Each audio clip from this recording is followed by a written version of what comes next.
साथियों, उपासना चाहे साकार हो या निराकार, क्या फर्क पड़ता है। आपके चिंतन की गहराई ही उत्तम होती है। आज हम इसी विषय पर आपके साथ वार्ता करेंगे, जिसमें आपकी प्रीति हो उसको भगवान मानकर उसकी ही उपासना करें। यदि बुद्धि प्रधान है तो तत्व चिंतन करें, आत्म विचार करें और जीवन में आनंदित हो जाए। यदि भाव प्रधान है, ग्वाल बाल और गोपियों जैसा हृदय है, तो नन्हे मुन्ने कृष्ण कन्हैया को निहारो, उनसे प्रीत कर लो। तुम्हारी वृत्ति कन्हैयाकार बन जाएगी और जगदाकार वृत्ति टूट जाएगी। आनंद आने लगेगा, आप अंतर्मुख होते चले जाएंगे। उपासना चाहे साकार हो या निराकार, आपके चिंतन की गहराई ही उत्तम है। जिस उपासना में आपका चित्त नितांत गहराई में उतर सकता है, वही उपासना आपके लिए उत्तम है। आप यदि साइकिल पर जा रहे हैं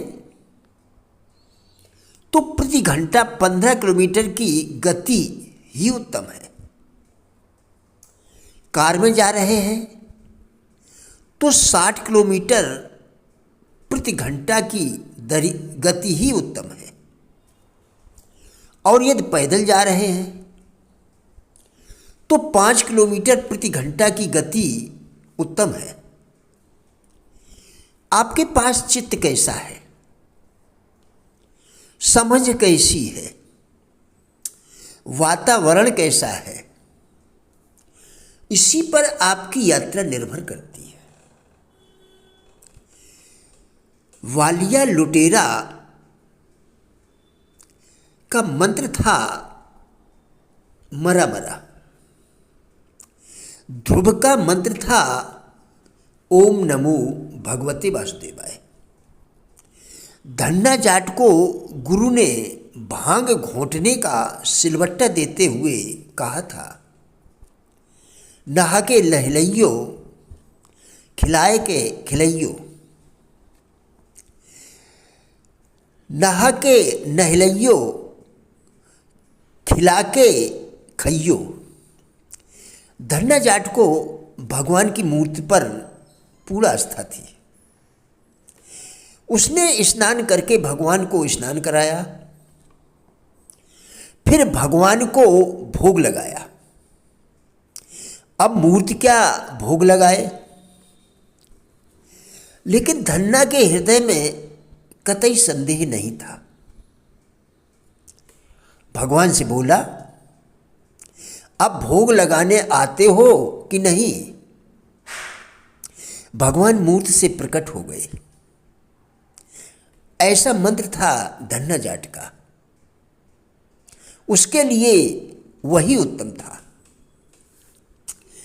इच्छा शक्ति को इस प्रकार मोड़ा जा सकता है कि वह वस्तुओं के उजले पक्ष पर केंद्रित हो। इसी प्रकार अच्छे और सत्कर्मों की भी आदत डाली जा सकती है। अनुशासनहीनता और उपेक्षा रूपी बुरी आदतें अपनी जैसी अनेक बुरी आदतों को पैदा करने में सहायक सिद्ध होती हैं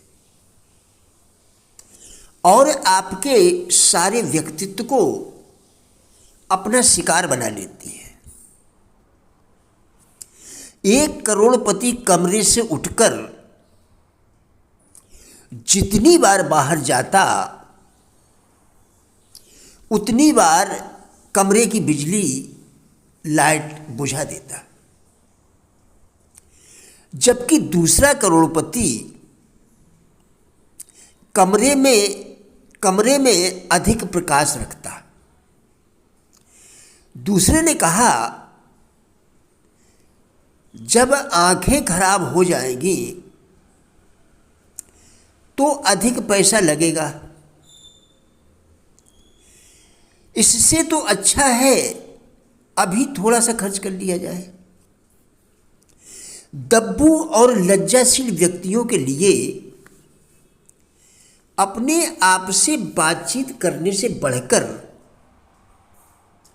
कोई अन्य उपचार नहीं है। यदि आपका आत्मविश्वास समाप्त हो गया है और आप आत्मनिर्भरता प्राप्त करना चाहते हैं तो एकांत में अपने आप से बातें कीजिए। यह आप कदापि न भूलें कि प्रत्येक कार्य मस्तिष्क के सम्मुख एक प्रकार की चुनौती उपस्थित करता है और उसकी आवश्यकता के अनुरूप ही मस्तिष्क अपनी काबिलियत का विकास करता है तथा विशेष किस्म के काम के लिए अपनी शक्तियों को बढ़ाता भी है।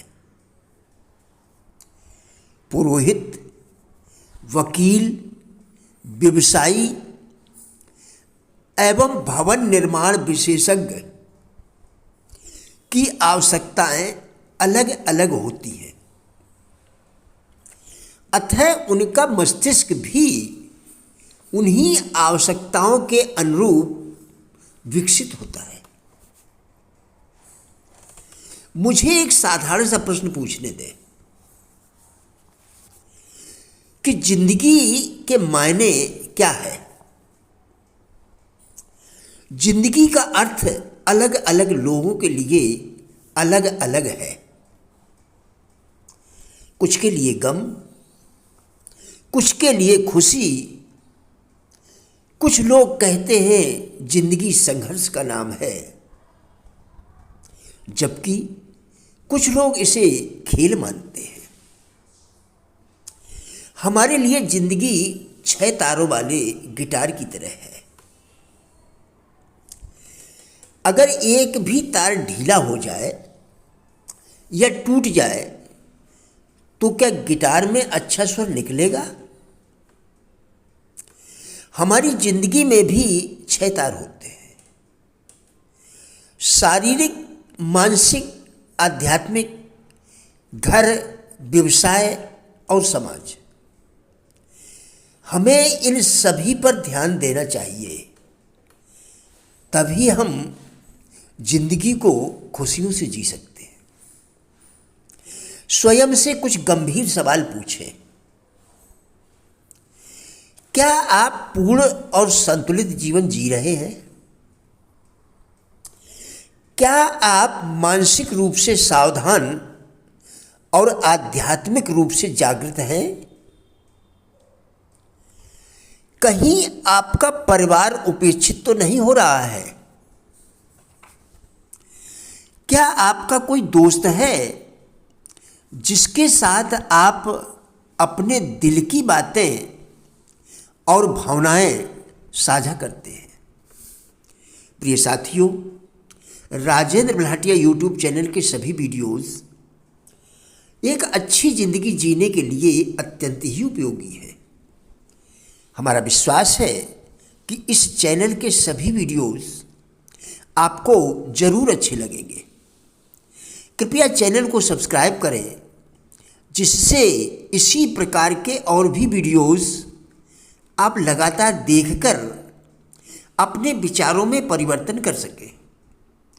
वीडियोस को लाइक एवं शेयर करके कृपया हमारे फेसबुक पेज गुड लाइफ को भी फॉलो करें, जिसका लिंक वीडियो के डिस्क्रिप्शन में दिया गया है। कृपया हमारा भी उत्साह बढ़ाएं। धन्यवाद।